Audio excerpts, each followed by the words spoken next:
どうもこんにちは。極真空手歴20年以上の青くと言います。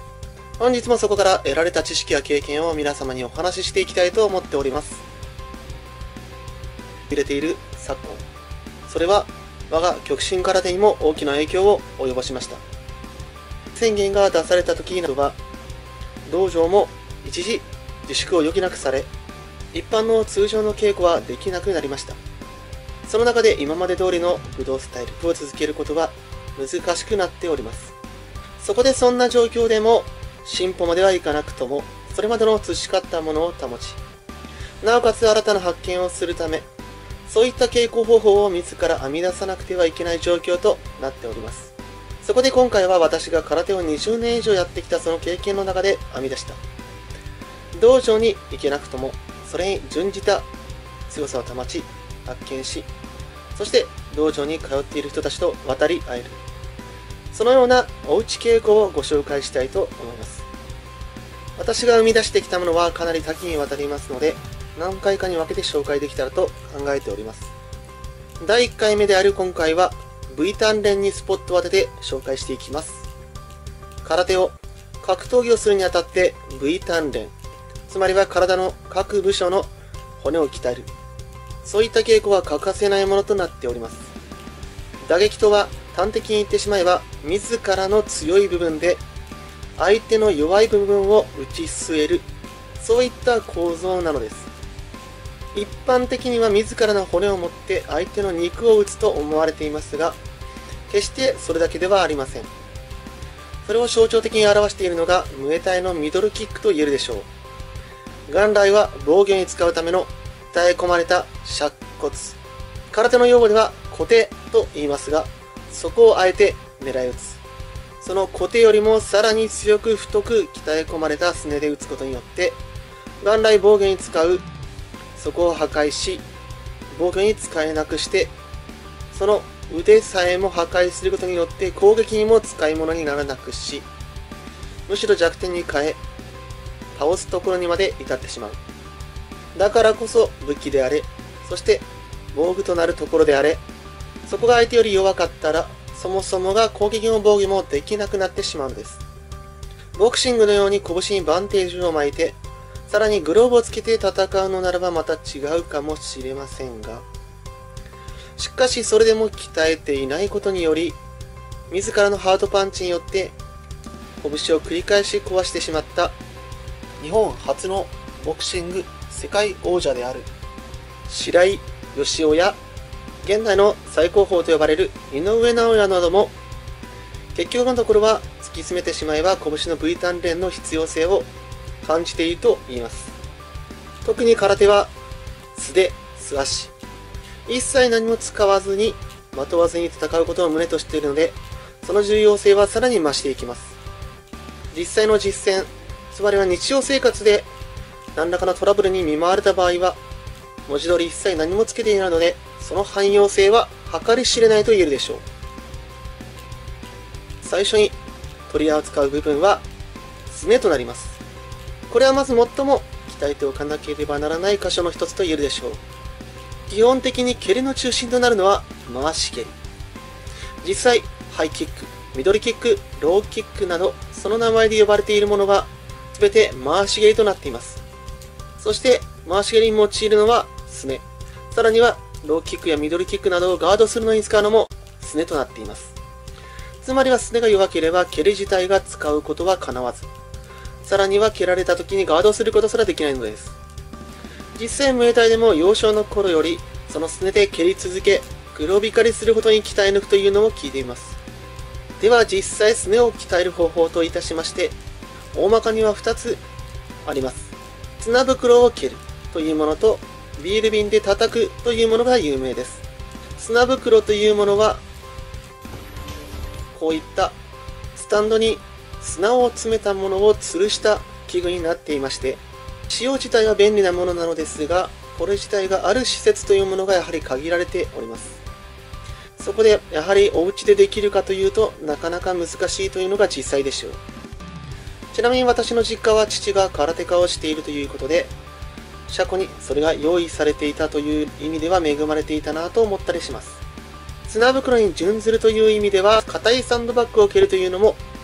かなり有効ではありますが、いずれにせよ環境が左右するということに違いはないでしょう。一応補足的に、砂袋及びサンドバッグで砂を鍛える場合は、ひたすらに蹴り込みます。注意点としては、痛くない程度ということで、最初は弱く、徐々に強くしていくといったところです。特に複雑な決まり事などはなく、継続、根気。それが求められていると考えています。ちなみに、怪我をした場合は、即刻使用を中止してください。過去、すねが傷つき、出血してもなお蹴り続け、そこからばい菌が入り、破傷風にかかった方などもいますので、無理は禁物です。現在の修行は、根性論ではなく、科学のジャンルになっていますので、そこはしっかり乗っ取って、稽古を積み重ねてください。ビール瓶で叩く場合は、一番最初はビール瓶の当たる部分にテーピングを巻くことなどが有効とされています。目的としては割れにくくすること、もう一つが痛みを抑える、そういった狙いがあるという考え方です。ですので、その痛みに慣れてくればテーピングが必要なくなるので外して構いません。私の場合はそれすらも大して効かなくなっていますので、ビール瓶ではなくより重いワインボトル、さらにはイタリア製の底が尖っているもの、さらに重くするために中にビー玉を詰めて使用しており、さらにその首には 1kg の重りを巻いて使っています。ここまで来るとそれなりの打撃力があります。すねを叩く時のポイントはその当てる場所となっています。まず正面。これは主に蹴りを受けるローキックをさばく、カットする時のすね受けの時に使う角度だと考えています。そして内側。これは主にこちらから切り込む際や、そして外側のすねと肉で陥没している部分。経験上、すねを負傷する際は大体がここの場合が多いようです。あまり積極的に狙ったり使ったりするものではない上に陥没していたりするんで、脆いので、怪我を防ぐという意味では重点的にやってほしい箇所になります。さらには正面のやや内側。実際強く蹴り込むときに当たる部分はメインがここだったりします。やや尖っているので、威力も抜群です。微妙な角度の違いなんですが、実際使う場合はそういうことが重要だったりしますので、念入りにそこは決めていただきましょう。最初などは100回を目安に叩くと良いかもしれません。それを述べた全ての箇所と言いたいところですが、それがちょっとハードルが高いということでしたら、正面50回、そして内側と外側を25回ずつなどから始めてみるとよろしいのではないかと思います。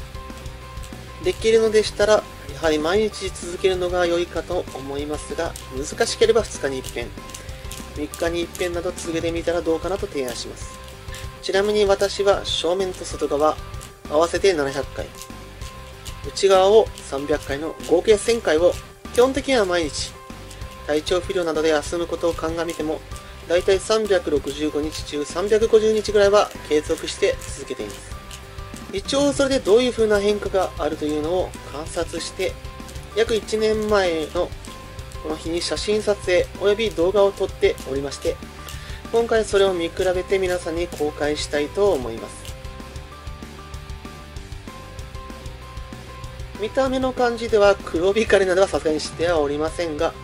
全体的にやや変色しており、実際叩いてる感じでもかなり強くなっているようには感じていますね。はい。あまり動画的に美味しい劇的な変化はないようですが、まあでも、続けてきた経過というか成果はあるかなとは感じています。そんなわけで今回はお家でできる